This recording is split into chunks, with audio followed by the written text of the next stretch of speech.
Je vais faire la question 5 de l'exercice 2 sur les exponentielles.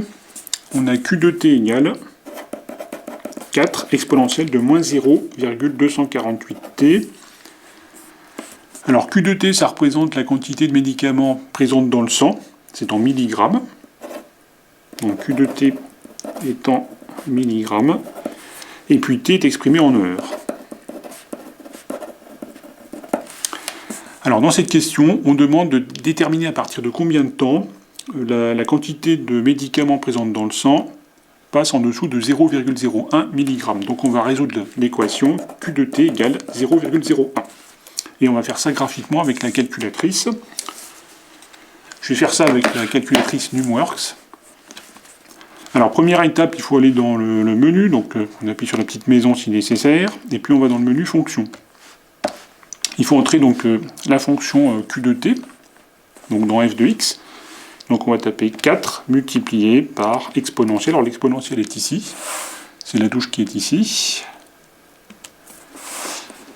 Donc moins 0,248 multiplié par x. Alors pour x, il faut utiliser la touche xnt qui est ici.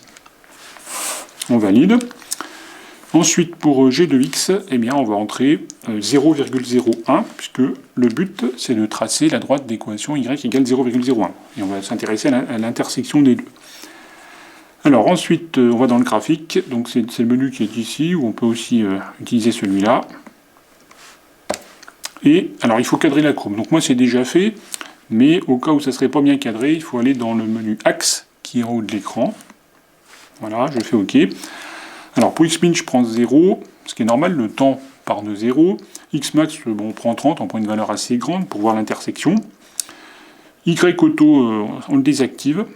Ymin, on prend 0, et Ymax, on prend 0,02, puisqu'on veut trouver le point d'intersection qui a pour ordonnée 0,01. Donc là, il faut prendre 0,02. Alors on valide. Il trace la courbe, et maintenant il faut trouver le point d'intersection. Alors pour avoir le point d'intersection, on appuie sur OK. Ensuite, on fait calculer et on cherche l'intersection dans le menu. Automatiquement, le point va se placer à l'intersection et puis en bas de l'écran, on a alors l'ordonnée du point c'est 0,01 et l'abscisse du point c'est 24,159. Donc là, je peux dire que t égale environ 24,159. Alors, on demande d'arrondir à 0,1 près, ça fait 24,2 heures.